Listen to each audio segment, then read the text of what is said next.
Howdy tubers, welcome back to the Zach Life. So this video is going to be part of the playlist Oilfield 101, everything you need to know to make a poor boy living in the oil field, and it's also going to be part of the new leases. I did an introduction to these new leases I bought. It might be advantageous for you to go watch it if you're interested in them, kind of have a better bird's eye view or whatever of what's going on. But this video is going to be very hard to follow. It takes place over a period of 15 months or something. And I had planned on having my SCADA system ready to go when I did this video. And it's been so long ago, I feel like I sort of need to do a reintroduction because I'm talking about May and September, and that's of 23, not of 24. So very quickly, I'm gonna jump out and give you a timeline to kind of help you understand and keep your mind straight about what's going on and everything, and then we'll get this video rolling. My goal for this video, the point of this video, is we're going to talk about the injection system, the float level switches, the water pump, the water tank, and all that stuff. But I want to give you a quick timeline just so you can keep your head wrapped around when I'm talking about May and September, what years I'm talking about. I bought this lease mid-2020. There originally was 2 tanks. You can see them right there. There was 2 tanks there, and there was 2 tanks out there in the middle, along with all this junk was with the 2 tanks there in the middle. When I bought this lease, the first thing we did was threw the switches and everything, did a whole bunch of plumbing. He had some old junk orange poly line that's brittle and breaks easily. We replaced all it with a whole bunch of new connections. We did a bunch of electrical work, just brought the lease sort of up to my standard. Everything was total junk. Everything was used completely up. We scrapped 2 tanks there and then bought 2 new to this lease that were used and set up there. So our old tanks are all in the same place. At that point, our water tank was still in the middle there, and our water system, and it had a long steel line. It's still laying out there. You can see out there in the trees. It was, gosh, several hundred yards long, maybe, I guess it was probably a quarter mile anyway. And we don't like steel lines. They have leaks. They're just problematic. That's not something that I have any of, and so we got rid of it. Anyway, the lease ran for a couple of years, and at some point, end of 22, first of 23, we got a casing leak in this well, this injection well, and that's going to be for the next video. But we shut the lease down, had a telephone pole set here, brought electricity in for this. I planned on moving this. We fixed the injection well. That took a significant amount of time, 6 months or so. Mid-23 is when we're going to actually, you're going to see us working on this. We came in here and ditched all this, moved all this equipment. At that point, we got it running. It ran for a few weeks. We got a hole in the separator up there, had to have the separator fiberglassed, and the lease was down for a month or 2. I think that was when I went on vacation to Colorado last year in 23. And then when we come back right after that is when we come back here and start working on this and talking about it. And that's when the cows had screwed my switch up. You'll see part of that in a minute. I want to give you a timeline so maybe you can keep track in your head what's going when. At this point, we're fixing to cut to footage that was filmed in September of 23. Before I tell you what we're doing today, I'm going to tell you what we're doing next. The next video is going to be about this injection well right here. This injection well got a casing leak in it. It cost me a small fortune to fix. So this all started about a year ago or 11 months ago or something. This real time is September the 13th. This injection well got a casing leak. It cost a fortune to fix, and it took quite a few months to kind of get this back, get the well fixed, get this stuff moved around. And when I did this, I wanted to upgrade all this system. So after we talk about the injection well in the next video, if this works like I want it to, I'm going to have all my SCADA videos ready to go. We're going to cut to that, and we're going to come back to this exact same spot. And this is going to be the place that y'all see me implement my SCADA system. This is going to be a really simple setup, but it'll be easy to understand. So we got the well done in April or May, and I started moving the injection system down here. So the first day I got several clips. I did some ditching on my cell phone. And the next day I brought my GoPro out here along with the winch truck and the forklift, and we moved the tank and the pump down here. And just immediately, I only had like 5 minutes of video up there. The battery fell out of my GoPro and I lost it, and I couldn't just run back home and get another battery. I brought one charged up battery with me, which is stupid. But it was a pretty good video because I just picked the tank up. I got the tank all wadded up in the electric lines and shorted them out and blew a transformer fuse and and it was a typical Zyklon fiasco. So I had a telephone pole sitting right here. I strung the overhead. We were just one span away from this spot. So we got power here, got a new square D control panel. So our project for the day is to come out of the bottom of this box of conduit, ditch over to our injection pump. I didn't get a very early start this morning. I didn't want to get out of bed. Time I got the bucket running, tied onto a trailer, and this loaded. It was 10 o'clock. It's nearly 11 now. The wind's picking up. It's supposed to be 106 today, and how much you want to bet when it's about 106 at 3 o'clock today, there's not going to be a breath of air. Contact!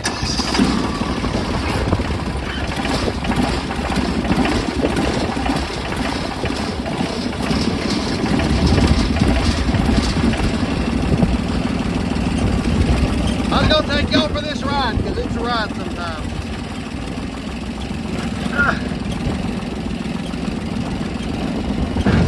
Yeah, that wasn't bad as usual.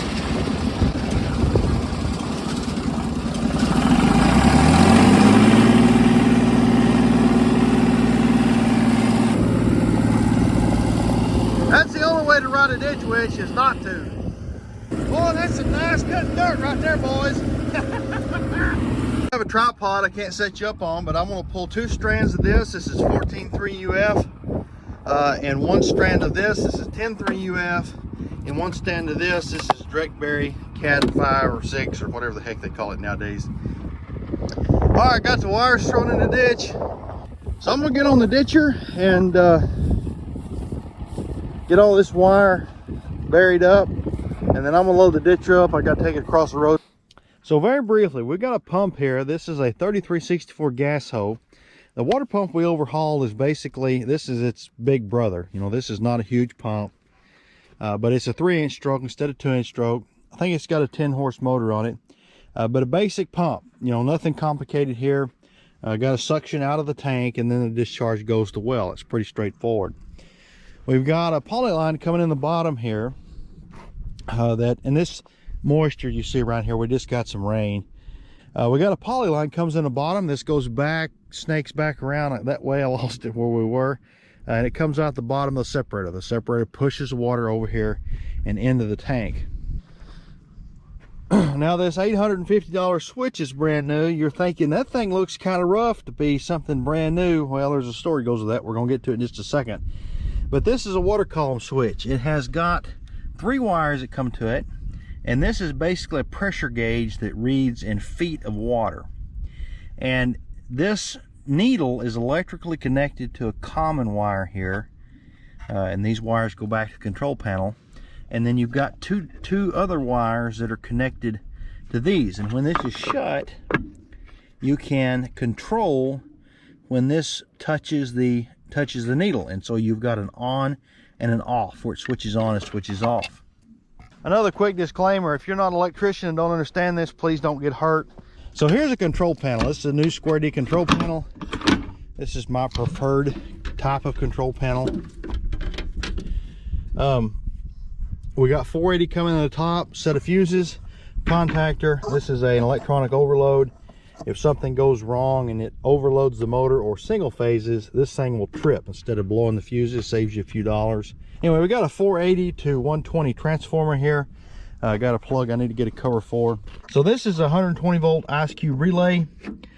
You don't need this, you can simply use this one, but I use these because they're really cheap, and if you have a lightning surge or something, you hopefully blow this one up instead of this one.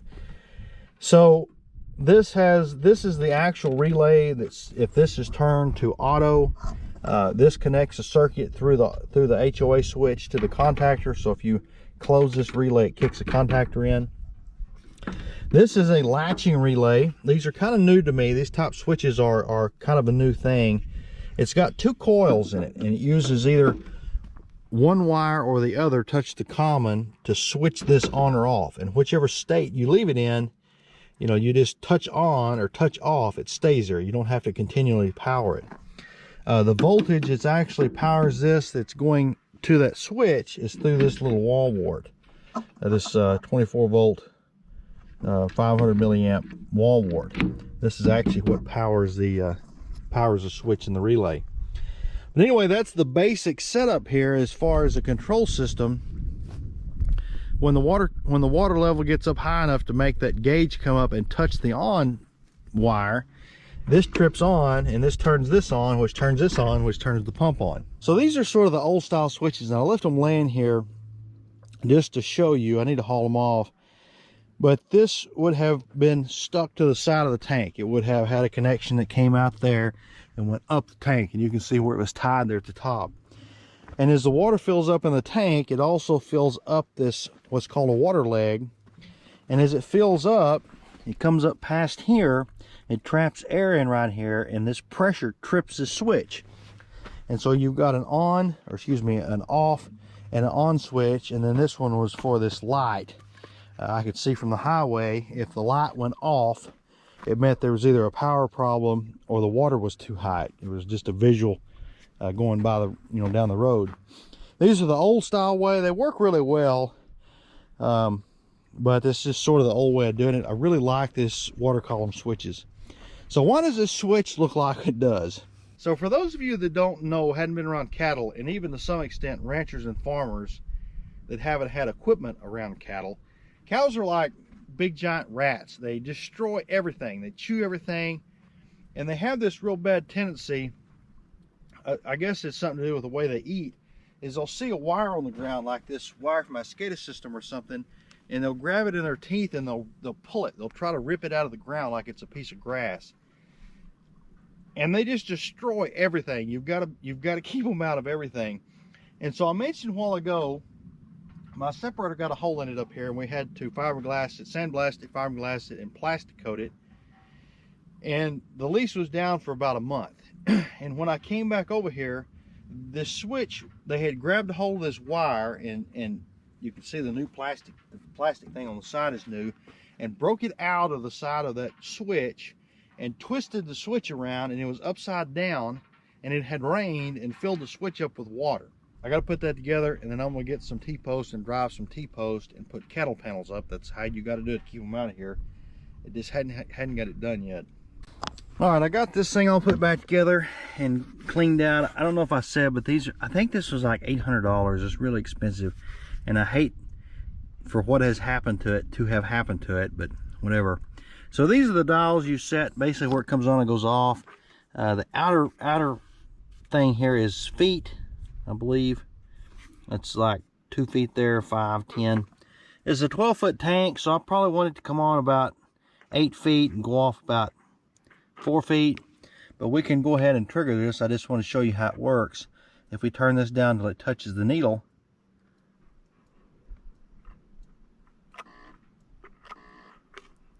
well, it's supposed to come on. See, like that. It should have came on right there. Yeah, I bet something's dirty there. I'll have to take it apart and clean it. Anyway, I'll work on that in a minute.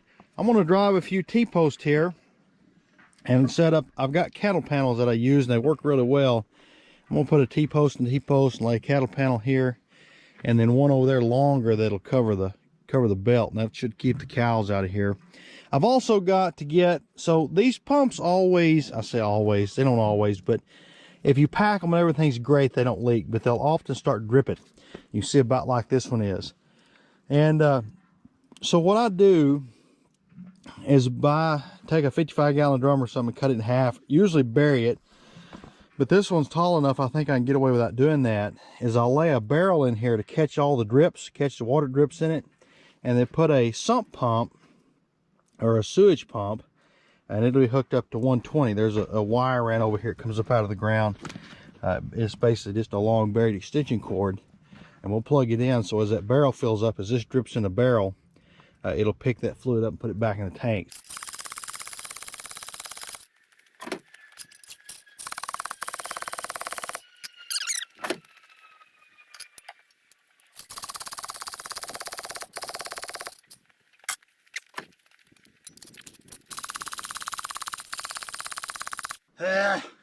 Hate driving T-post.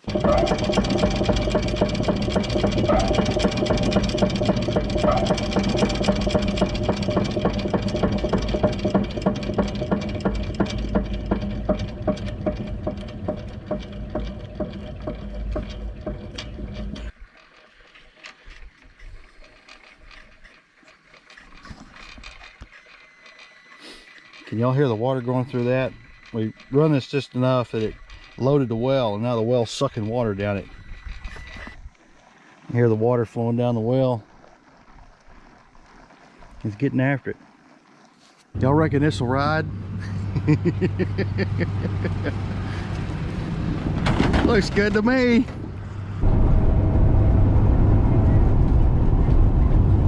I tell you what, if you wanted to make a wind farm profitable, all you need to do is buy a GoPro and stick a GoPro up around them. So I want to show you these stupid cows. So when we were working on this last, it was Friday, and we started it up, got the separator. It's the same time I got the separator going. You know, that video was a few videos back, but anyway, that was all the same day. And that evening we had a pretty good storm. It rained a bunch, and I just turned this lease off via my electronics on my phone, so I wouldn't have to come out here and, you know, mess in the mud. And I thought we'll let it dry up anyway. Well, this is Thursday. This is 6 days later, and I just want you to look. So they've hung this stupid switch again. The switch is over. Just look down here. It's like they had a trail running through here, or a highway. It's just, this whole place is just packed with hoof prints, and they're going back and forth over the top of this line here. You guarantee they hung this. I'm glad they didn't rip it out of the tank. Anyway, I got here and this was dripping. I mean, this isn't very hard to move, and it probably needs a T-post or something drove in here to keep it. But change the subject here. I bought a new tool, Ryobi bolt cutter. We're going to give this thing a workout.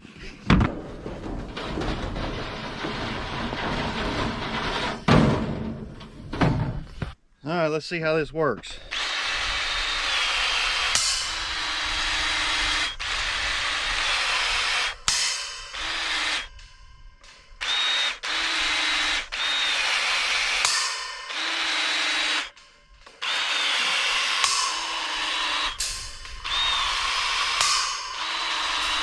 Well, I'm not going to say that's quite as fast as a pair of bolt cutters, but it definitely is a lot less effort.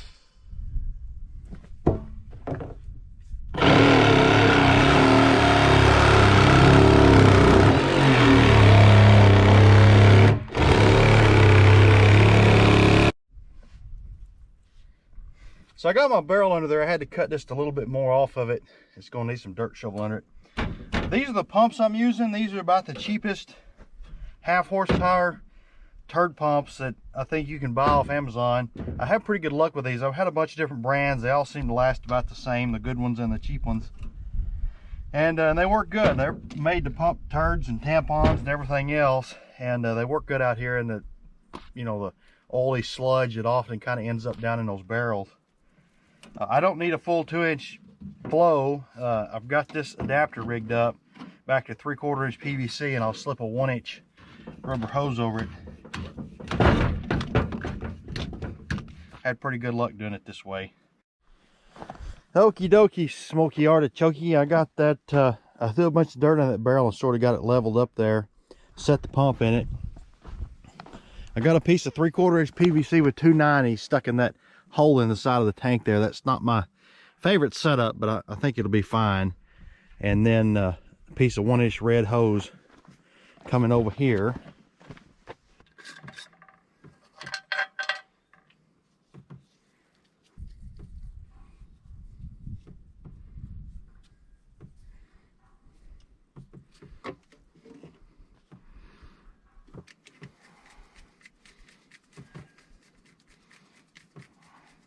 All right, this is a float that turns this off and on.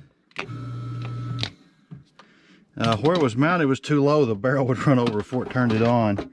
I think I'll be able just to wire tie it or something around there. It ought to work just fine.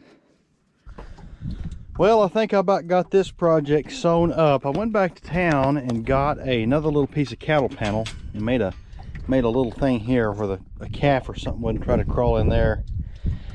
I've learned if you're going to do anything, it's worth doing it all the way. And you know, it'd be my luck a calf would get in there or something and then freak out and just, you know, get wadded up in the belt or destroy everything. I went ahead and wired this pretty good. There's probably not a reason ever I'll need in this side, and it's not a big deal to get in there if I do. And I've just got a single tie wire over here. And if I need to get in here and work on something, you can use this just sort of like a gate, and it's easy to get in here. So the pump just came on. It's been sitting here all day. This is, well, I don't have my watch on. It's probably 5 o'clock. This pump's actually leaking pretty bad. You can see it dribbling in there. I'm probably going to have to pack this. And it also, I'm going to see if you can hear it here. We're going to let this thing pressure up. It might take it a minute or two. It doesn't sound real good. It's knocking a little bit. I'm not too concerned about that yet. But you can hear a wash in the fluid in, which is probably needs a set of valves. I got to get some netting too to net the top of that bucket. We can't have open containers like that, open tanks. I may get a piece of plywood and cut it where it just sits in there, sits on top of it. That'd probably be better anyway. Well, that won't work because then the pump couldn't grip in it. Never mind. I'll get some netting and net that. All right, so I kind of got all my junk picked up here. Appreciate you watching. Like, share, subscribe, and all the good things. And I'm fixing to step over here and start the injection well video.